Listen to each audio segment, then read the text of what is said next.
YouTube, it is your boy Zuba coming at you with another video. In this video, I'm going to be going through my new Warzone 2 settings. Make sure to drop a like, comment, and subscribe to the channel if you're new. Also, make sure to go follow me on Twitch. That's where I live stream every single day. And let me know what you guys think about Warzone 2. Without further ado, let's get right into the video. So going through all my settings, I play on controller. These are just my regular controller settings. I play on 6.6, ADS multiplier 0.95. I can show you guys all of these if you want. I don't really mess around with these. Automatic tac sprint, have it on automatic tactical sprint. I don't really mess around with these. Okay, this setting right here, interact/reload behavior, you have to put this on prioritize interact. This is basically contextual tap from Warzone 1, and I know you're gonna want to put this setting on. It makes it so much better to loot and so much better to just get a faster pace in Warzone 2. On replay behavior, you want this on apply all, so that as soon as you whatever button you use to plate it up, you just click it once and it'll apply all of the plates. The gyro behavior and gyro vector, I don't know what this is, so I just have it off. I know some people have it on, but I just don't know what it does. The ADS curve type, you're gonna want this on dynamic, and I used to have it on standard, but after switching to dynamic, I noticed a huge difference, and this is why like all the pros, they say that it's actually OP. This is just my dead zone. I don't really play around with this that much. I just have it on the default settings. Tactical sprint behavior, single tap run. Usually just one tap from your controller and you're automatically in a tactical sprint. That's basically what that does. Ground mantle, automatic airborne mantle, and all these mantles and all that. Normally I would change these for slide canceling, but they took slide canceling out after the beta, so I just leave it as it is. I don't really play around with any of them. Parachute auto deploy, I have this on just because I'm still a noob and I forget to pull my parachute sometimes. But normally you would want this off, but just for me, I have it on. You know what I'm saying?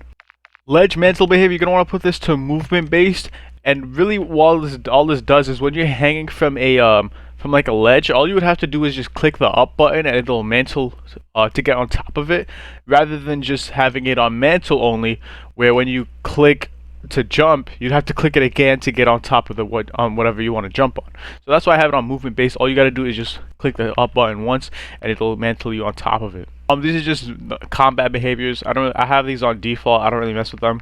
Vehicle behaviors and overlay behaviors, I just have these on normal. I don't really play around with them. The only thing I really care about is like the contextual tap, apply all, that movement based for mantling, my sensitivity, and like stick drift, dead zone.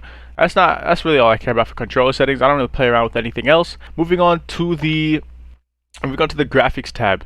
I have full screen boilers just so it's easier for me to like record and stream at the same time. But you would normally want this on full screen. Is it extended, or I think it's exclusive? You're gonna want this on exclusive. And then the display monitor, whatever monitor you have. Dynamic resolution, I don't have it on.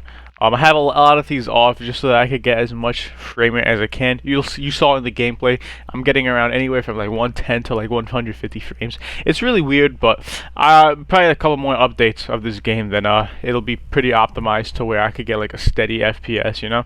Quality. There's some stuff that I have really high and some stuff that I have really low. So I use Fidelity, CAS. These are just what I found on Twitter that would be I think it was by Paradox PCs. They used these settings and they found that they got the most FPS, so I just used it. I don't know what is like the best settings for graphics for like your PC, but these work fine with mine and I get a decent amount of FPS. So Fidelity, SMAA T2X, all this. I have texture on high, distant level of detail on high, and I'm guessing these are on high just to help with visual, like just to be able to visualize the enemy and all that, because I'm having a hard time like finding enemies, just seeing them through like the bushes and trees and stuff. So this really helps a lot. Shader quality medium, tessellation off.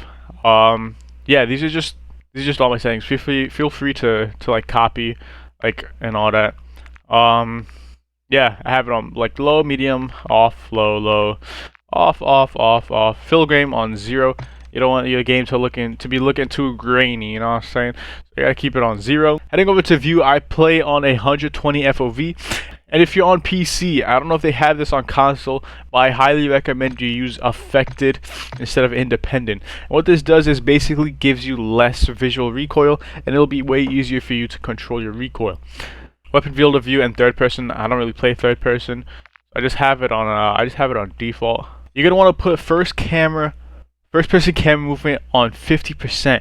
And what this does is it like when you're moving around in first person, because that's basically what most of the game is other than third person, it makes your camera have the minimal amount of like camera shake, you know what I mean?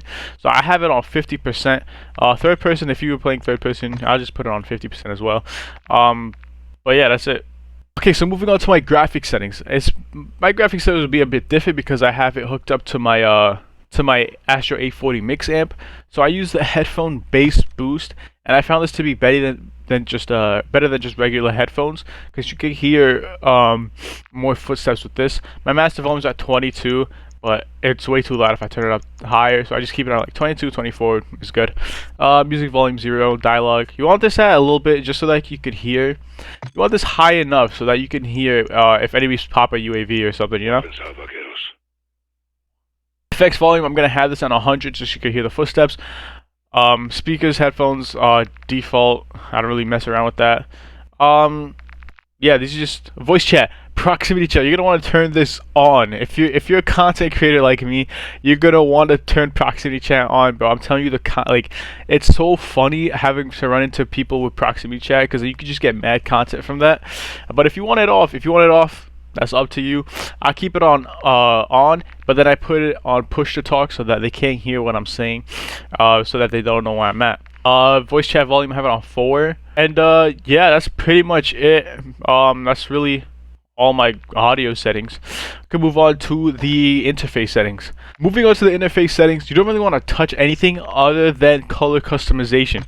So color customization, you're gonna want to go over to neutral, and this is what changes the color of your ping. So if you ping anything on the map, this is the color that it'll be. That's why I'm gonna change it to green, because I used red and I don't know, I don't like it. So I can change it to green. You can change it to purple. You can change it to any custom color, anything you want. So that's a really big plus. So this will change your ping to any color that you want, so you can see your pings better.